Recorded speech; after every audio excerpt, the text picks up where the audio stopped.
Free speech or racial discrimination? Today, prominent News Limited columnist Andrew Bolt was found guilty of breaching the Racial Discrimination Act for articles he wrote about fair-skinned Aboriginal people. The federal court found Andrew Bolt couldn't call the pieces fair comment because they were riddled with factual errors and not written in good faith. The plaintiffs have welcomed the decision, but the TV and newspaper commentator and the federal opposition have labelled the ruling an attack on free speech. From Melbourne, James Bennett reports. For the 9 plaintiffs, vindication.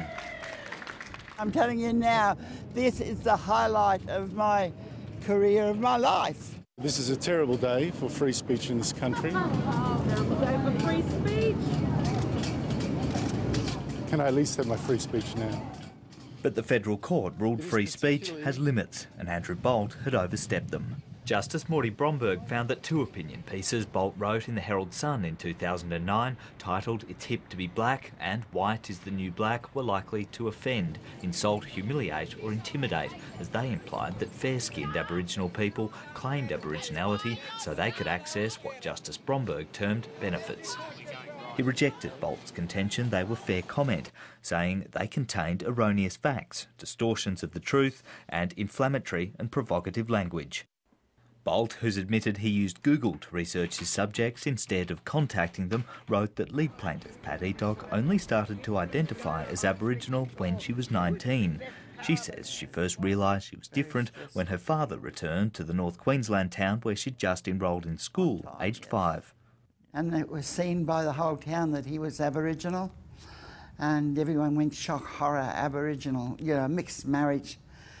So we were promptly taken out of the white side of the playground and put into the black side of the playground. Not according to any academic analysis. If it was put under scrutiny, it would not stack up.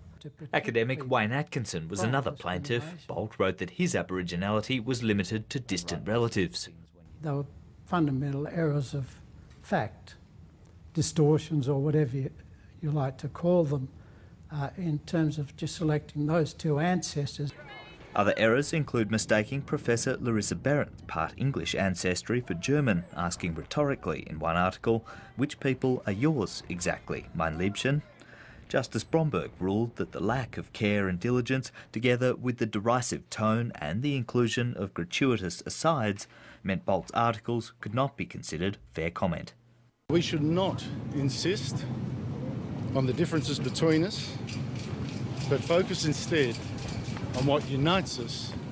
Free speech means the right of people to say what you don't like, not just the right of people to say what you do like. There is no automatic right to free speech in Australia. You can't freely defame people and you can't freely discriminate against somebody on the grounds of race.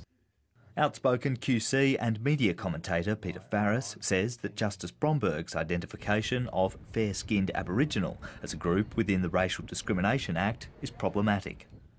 We now have a new concept of white Aboriginals, which this judge relies upon. I think that raises nasty divisions, racial divisions. And Peter Farris believes a Bill of Rights like that in the United States would have protected Andrew Bolt. In America, the freedom of speech guarantee is taken very, very seriously. This ruling of Justice Bromberg's would never have been made in the United States. In a statement, Bolt's employer, the Herald and Weekly Times, argues the articles were in the public interest, saying, "We believe that all Australians ought to have the right to express their opinions freely, even where their opinions are controversial or unpopular." Justice Bromberg says he'll order a printed apology from the paper if one is not forthcoming from Andrew Bolt. We're not trying to stop people from expressing a view, but it's the manner in which it is done. James Bennett, Late Line.